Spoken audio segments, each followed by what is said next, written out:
Welcome back to Two Pretty Good Bad Men, an Alias Smith & Jones podcast. I'm your trail boss, Tabitha, and today we are covering Season 2, Episode 15, 21 Days to Tenstrike. My dog doesn't like that episode, I guess. This episode was shot at the end of November through the beginning of December 1971, and it aired January 6, 1972. The story was by Roy Huggins, and the teleplay was by Huggins and Irving Perlberg. Perlberg was a television producer and writer. He produced the shows The Man from U.N.C.L.E. and Dr. Kildare.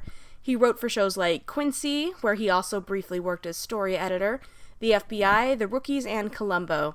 This is his only ASJ episode. He passed away in 2008 at age 82. This episode was directed by Mel Ferber. Ferber was a television director from the 1950s up to the 1980s. He directed episodes of Alias, House Calls, The Odd Couple, Happy Days, and My Favorite Martian. He directed several episodes of the relatively short-lived show Love, Sydney. He also directed 23 episodes of The Joey Bishop Show. This is also his only ASJ episode. Ferber passed away in 2003 at age 80. This episode is kind of a mix of recycled Huggins script.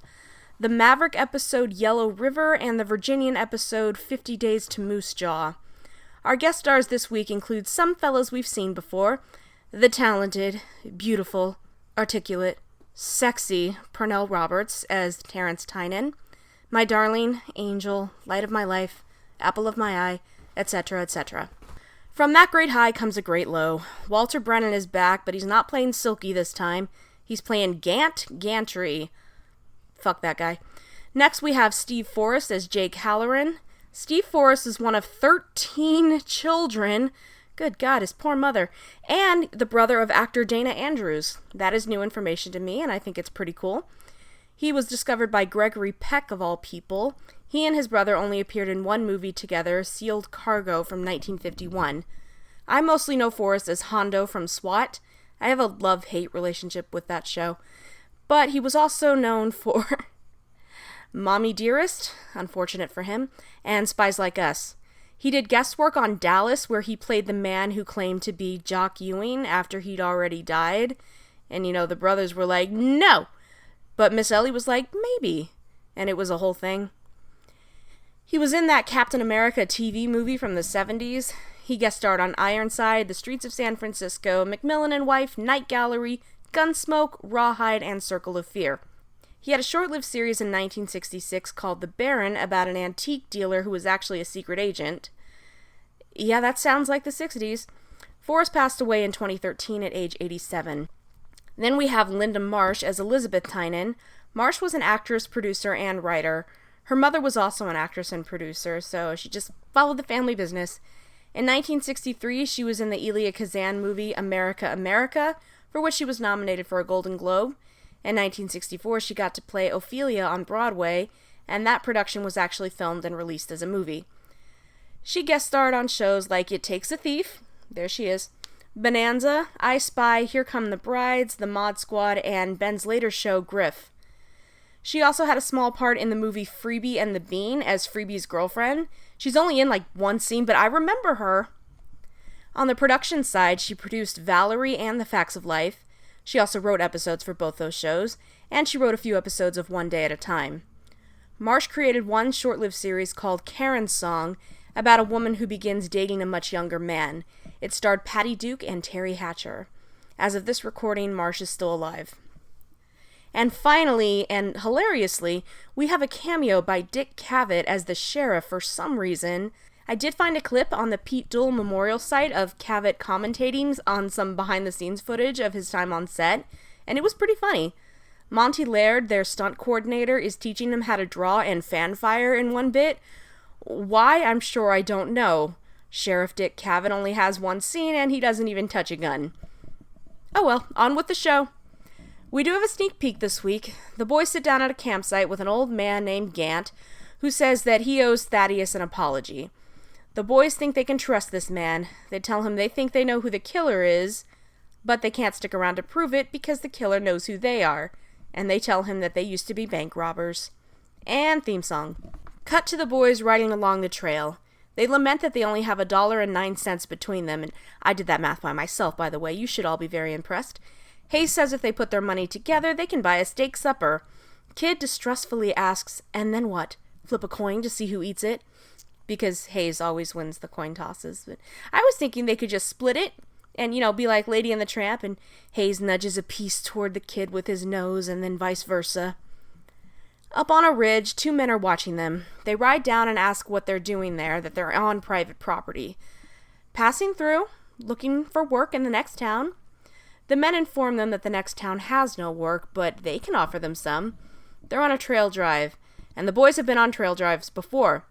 And apparently they are telling the truth about this because they list the names of their former trail bosses, and the men actually know who they are.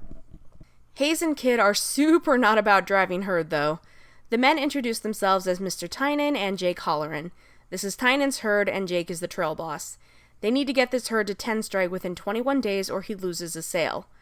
The boys say that it's not possible to get to Tenstrike in 21 days.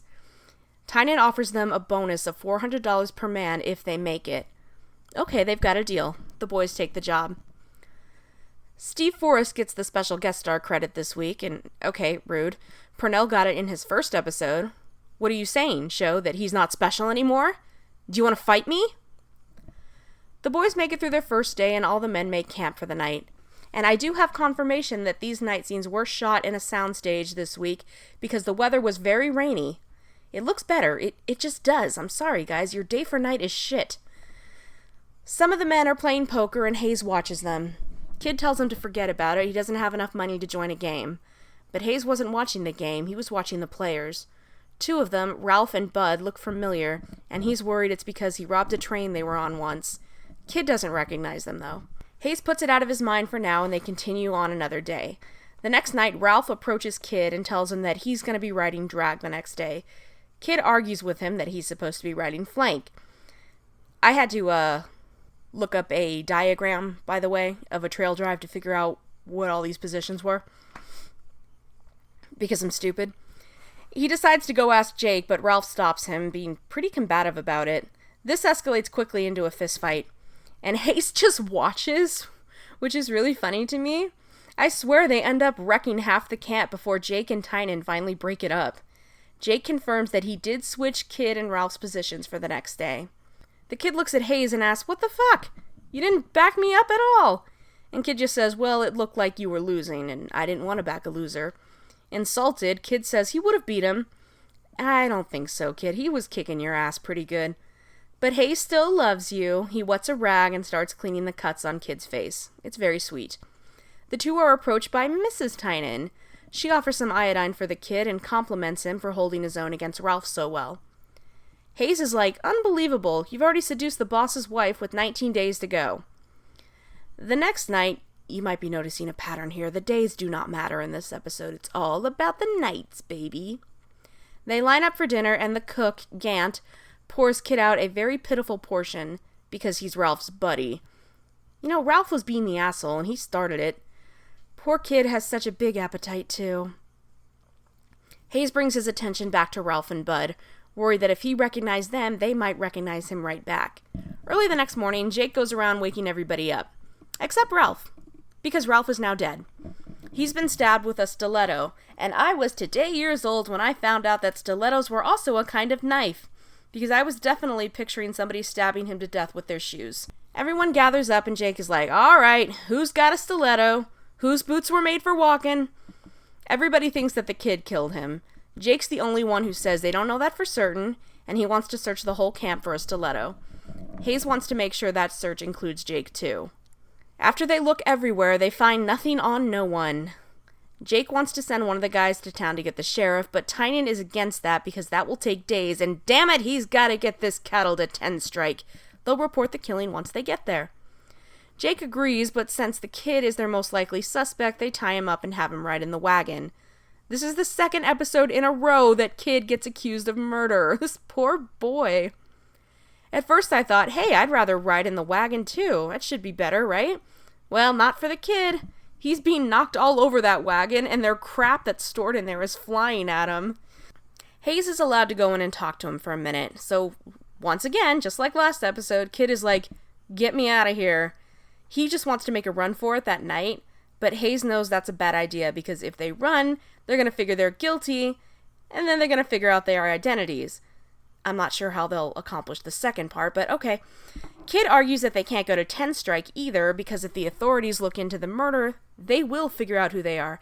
That one seems more likely, though I do agree with Hayes that it's a bad idea to run. So basically they can't leave and they can't stay. No worries. They'll simply have to find out who the killer is themselves. Tynan is worried about not making it in time. He says he's going to go bankrupt if they don't make this sale. They do untie the kid so he can eat. He and Hayes notice that Bud is still watching them. To sleep, they chain the kid to the wagon. Poor baby. Anyway, Jake once again wakes everyone up the next morning, except Bud. That's right, another stiletto-related death has occurred. They have a funeral for him, and Gant is giving a eulogy and really tears up over it. He really did like Bud and Ralph. He ends it by saying he's gonna kill whoever killed him. And Hayes is like, my friend didn't do this. But Gant has moved on to a new suspect, Tynan, because of the rumors about Mrs. Tynan having affairs with both Ralph and Bud. Tynan says, yeah, he heard those rumors, but he didn't believe them, and he still doesn't. And even if he did believe them, he still has to sell those cows or he's screwed. But Gant won't be swayed. Tynan says that's fine. You can accuse him of murder once they get to Tenstrike. Jake says from now on they're going to post guards every night. During supper, Kid is way more chill about the situation now that he's not a suspect. He straight up says, quote, not that it's a matter of life and death anymore. At least not my life. Have you figured it out yet? Kid. Hayes hasn't figured it out, but it's still important that they find out who the killer is before they get to Tenstrike because they cannot hang around for an investigation. Kid says it wasn't Gant because of how busted up he was over the deaths. Okay, fair. Hayes says it wasn't Jake either because apparently Jake is super trustworthy, according to Hayes. Tynan is a good suspect. Then Kid says he hasn't even eliminated Hayes. After all, he was the one worried that Bud and Ralph recognized them. Hayes does not think this is funny, but Kid laughs and assures Hayes he's just joking, and then they both relax. But it does make Hayes wonder that maybe Ralph and Bud did recognize them, and maybe that has something to do with it. Kid says he's beginning to sound like Harry Briscoe. Shh! Don't speak that name, Kid. You might summon him. When they wake up the next morning, Kid tells him that he had a dream where he and Hayes were the only ones left, and they decided to shoot it out. Hayes asks which one of them won. Kid woke up before he could find out, but surely that was just a comforting lie, because if they ever shot it out, of course Kid would win. Let's not be silly. Sadly, the man on guard duty fell asleep on the job, so guess what? Another one bites the dust. Oh no, that guy was my favorite. His name was Phil, apparently. Anyway, Gant tells everyone that those rumors about Mrs. Tynan also included Phil. Oh my god, Gant! Why do you hate her so much? Anyway, before Phil died, Gant warned Jake that Phil would be next. He is just happy to drag this woman's name through the mud. Like, at this point in the episode, they don't say for sure if she did have any affairs, but still, I guess we're meant to assume that it's possible because she tried to flirt with Kid. But honestly, I don't even know if that was really flirting. It could have totally been innocent. If it was flirting, she's not very great at it. She's only here as a possible motive for the killings via being a potential whore. It's just kind of gross. This makes Gant even more sure that Tynan is the killer. Jake says that he talked to Phil, who claimed there was no truth to the rumors. And furthermore, those rumors were mostly spread by Gant. Gant denies this, of course, but that tracks with me. Tynan is now posting 2 guards on duty each night. Hayes wants to search for the stiletto again. They do, but once again come up empty. The next night, Jake says he hopes our boys won't take it personally if he pairs them with someone else for guard duty. They are a set. Do not separate. It says so on the box. But no, I get it. They could be doing the killings together for all the rest of them know. I do like that Mrs. Tynan has to take a turn on guard duty as well. Gender equality. Kid and Hayes go off on their own for a while, because Kid found the stiletto. It was hiding in the tail of one of the ponies. It was hiding like it crawled there by itself. Someone hid it there. He wanted to talk to Hayes about it before he told anyone else. Hayes says they're stuck, no matter what, without anyone's confession. They can't risk a trial, but they can't ride off without collecting their pay. Then they'll A, still be broke, B, look guilty as hell. They trudge on through another day. Nice footage of the cattle, though. Stock footage for sure, but still, nice. Tynan, his wife, and Jake look over the map and are relieved to find that they'll still make it to Tenstrike with a few hours to spare. And the boys are back at the sneak peek. Gant apologizes to Kid for how he acted at the beginning. Kid accepts. The boys then tell him that he's wrong about Mrs. Tynan too, that she isn't flirting or stepping out on her husband. Okay, I don't know how they know that for sure, but I guess that's the episode's way of telling us that she's definitely not having affairs. Good. I mean, I'm not trying to slut shame, but she is married to what seems to be a good man. Maybe I'm just biased because if I had Pernell Roberts, I'd never look at anyone else. Anyway, they reveal to Gant that they used to be thieves and are now worth $20,000 together. Gant asks them why they robbed banks, and Hayes says, quote, "That's where the money was kept." You know what? I can't argue with that. They tell Gant that he'll have to prove who the killer is in Tenstrike, and they can only tell him who they think it is. And they think it's Jake. Yep, Jake was the killer this whole time. They theorize that Ralph and Bud told Jake that they recognized Hayes and Kid, and Jake didn't want to split the reward 3 ways. And Phil was killed, frankly, because of Gant and his big mouth. Jake wanted to keep fueling Gant's theory that Tynan was the killer, so he killed Phil. They tell Gant that they're going to stay on until the next night, but then they have to cut and run, without their pay or bonuses. Then Jake calls Gant over to him. The boys sit there, unsure of what Gant's going to do. Jake wants to know what the 3 of them were talking about, and he says he just doesn't feel right about Hayes and Kid. Gant says he agrees. He thinks Jones showed Smith something the other night, and it was probably the stiletto. Jake tells him to just let him handle it. The next day, Jake goes over to the horses by himself. Gant approaches and asks what he's looking for. Perhaps a stiletto? Jake pulls a gun, but shockingly, the ancient Gant is faster and shoots Jake dead. The rest of them gather, and Gant freely admits to them that it was him. Tynan wants to know what the hell is going on and why he just shot their trail boss. Gant tells him that Jake was the killer, and the stiletto is in the pony's tail. Tynan searches, and sure enough, there it is. But Tynan doesn't believe Gant's story, which is fair. Gant has spent half the episode calling him a murderer. He orders Kid to take Gant to Tenstrike and talk to the sheriff. On their way, Kid asks Gant why he did it. Gant said he had to be sure that it was Jake. He liked Jake, but he liked Hayes and Kid too. For all he knew, those 2 did the killing. And this way, Hayes and Kid can still collect their pay. Oh, that's nice, actually. He made sure they still could get paid. Later, Hayes and Kid visit Gant in jail with Sheriff Dick Cavett. I can't get over that. Was he a fan? Or did they call him? I know I read an article about it once, but now I can't find it, so I can't accurately give more information. Anyway, they tell Gant they can't leave without knowing he's going to be okay. But Gant says he can't tell anybody why all this happened until they get out of town. He will turn them in for being Hannibal Hayes and Kid Curry, which he found out due to magic. Well, he says he's been reading the wanted posters, but come on, not everyone can figure out who they are this easily. Stop it, show! The boys are about to ride out of town when they get the news that the stiletto did in fact belong to Jake, so Gant is going to be okay. Their conscience is clear, they ride away. The end. I love this episode. I think it's a blast. It's definitely my top 5. I love the idea of a murder mystery happening during a cattle drive. We've got some great guest stars, and Walter Brennan, but you can't win them all.